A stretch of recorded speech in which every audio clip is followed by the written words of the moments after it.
Video, we explored the actual name of Jesus. The English name Jesus is a transliteration of how his name appeared in Greek, Jesus, which itself is a transliteration of the Aramaic name Yeshua.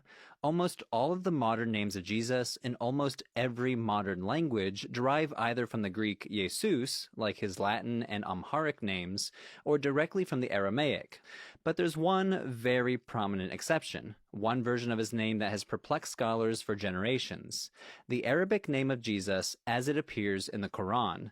To help unlock this mystery, I've enlisted the help of Dr. Ahmed Al-Jalad, a professor at The Ohio State University and an expert in pre-Islamic Arabic. Unlike Christian Arabic uses an Arabicized form of the name Yeshua, and it comes into Christian Arabic as Yesur, which is completely expected. But Jesus' name in the Quran is, depending on the reading tradition, the most common reading tradition, Hafs an Asim, renders his name as Isa, with a ayn at the beginning, a long ya, a sin, and a final long a vowel. But when we look at the Quranic spelling, the consonantal text of the Quran, the name is spelled ayn, ya, sin, ya. And some reading traditions render it as Isa as well. As a non-Arabic speaker, I'm not particularly good at pronouncing that initial ayn, a letter produced in the back of your throat called a pharyngeal consonant. I'll try my best throughout this video, but rely on Dr. Al-Jalad for the correct pronunciation. So the name of Jesus in Quranic Arabic is Isa, but the problem is, unlike his Arabic name as pronounced by Arab Christians, his Quranic Arabic name has no obvious linguistic connection to the Aramaic Yeshua. The ayn is at the beginning instead of the end, the vowels don't correspond, so how did this transition happen? Some have argued that the pronunciation may have changed over the centuries as it was transmitted from Aramaic into Quranic Arabic, but linguists are not satisfied with any explanation for how that change may have happened. The simple fact of the matter is, the Quran was our only evidence. There was no earlier attestation of this name, Isa, to help us piece together its origins. Until now. Maybe. A few years ago, while surveying with his research team in northern Jordan, Dr. Al-Jalad made a discovery that may have cracked the case: a Safavidic inscription that might bear a pre-Islamic version of the Quranic Arabic name of Jesus. But before we get to that, I want to thank today's sponsor, Athletic Greens. AG1 by Athletic Greens is a nutritional drink that puts all of your daily vitamins in one simple drink. Now, when it comes to simple drinks that I consume on a daily basis, I've always been one of those people who drinks way too many cups of coffee each morning, always at least 3 cups a day. Not super proud of that fact, but to me, drinking a cup of AG1 is a preferred, energizing health routine compared to that daily hit of caffeine. It's much more than a greens powder, too. 1 scoop of AG1 contains 75 vitamins, minerals, and whole food sourced ingredients, and it's an easy morning ritual to get used to as well. Just mix 1 scoop or travel pack with 8 ounces of water. That's it, super simple, and it tastes great.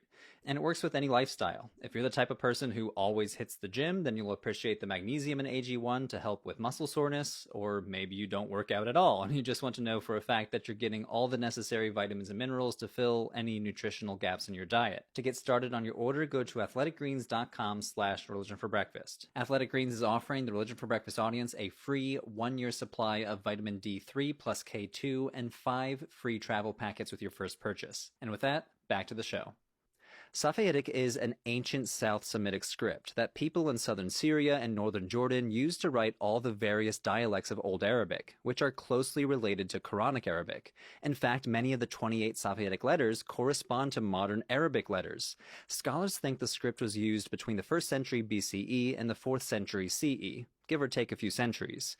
So this is during the late Roman period and earlier during the reign of the Nabatean kingdom, an Arab kingdom that built the famous ruins of the city of Petra. Here are a few examples of Safavidic inscriptions on screen. These inscriptions were discovered in what's now known as the Black Desert, a region of thousands of square kilometers of volcanic rock spanning southern Syria and northern Jordan. And although it looks like a desolate place, humans have lived in this region since the Neolithic period, and it was well traveled by traders and nomads during the Nabatean and Roman periods. Many of these people would stop along their journeys and carve Safaitic inscriptions on the rocks. One database of Safaitic inscriptions records over 50,000 texts. So this supposedly desolate basalt desert is actually a huge wealth of archaeological data. Dr. Al-Jalad and his team discovered the inscription in question during the 2019 survey season. It was situated nearby a watering hole, potentially a rest station on a trade route. As you can see on screen, the text winds back and forth, probably because whoever inscribed it was trying to avoid other inscriptions on the same stone. So what does the inscription say? It contained a prayer to a deity that had not yet appeared in the corpus, and the prayer itself was also unique. So this man named Wahbel, which could translate to gift of God, gift of El, recorded being at this place and grieving for his uncle. And then he asks a deity that is spelled in Safaitic, Ain Sin Ya, okay, so very close to Quranic Isa, Ain Sin Ya, to Ansurhu min kafirika, so to help him against those who deny you. So, to summarize, we have an invocation here inscribed by a man grieving for his recently deceased uncle. After the formula, he ends his invocation with a prayer. Based on the grammatical case and vocabulary of the prayer, the man seems to be calling upon a deity that Al-Jalad argues is compatible with the Quranic Isa.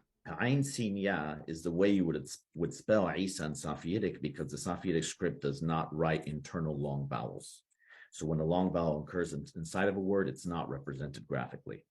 But the final ya is present, and that corresponds to the Arabic spelling of the name Isa in the Quran, which is Ain Ya Sin Ya. Right? So this is a one-to-one match.